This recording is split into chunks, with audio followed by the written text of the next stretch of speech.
हा राज्य सरकारचा अधिकार नाहीये, हे सांगते बेसिक स्ट्रक्चर. फेडरल आहे आपला देश आणि फेडरलमध्ये हा अधिकार नाहीये. आता मुद्दा हा आहे की या जजमेंटमध्ये 1 ऑगस्ट 2024च्या जजमेंटमध्ये सुप्रीम कोर्टाच्या जजेसनं सांगितलं की आम्ही हा अधिकार राज्य सरकारला देत आहोत.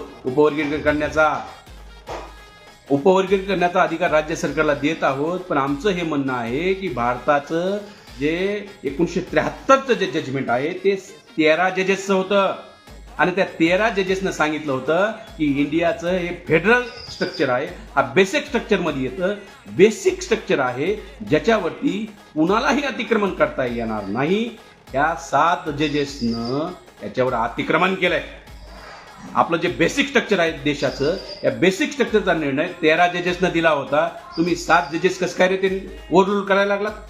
हे करता येत नाही. It is against the constitution. It is against constitution, म्हणजे सुप्रीम कोर्टाच्या परंपरेच्या विरोधात आहे, सुप्रीम कोर्टाच्या नियमाच्या विरोधात आहे. तुम्ही बेसिक स्ट्रक्चरचं व्हायलेशन करू शकत नाही. बघा, उपवर्गीकरण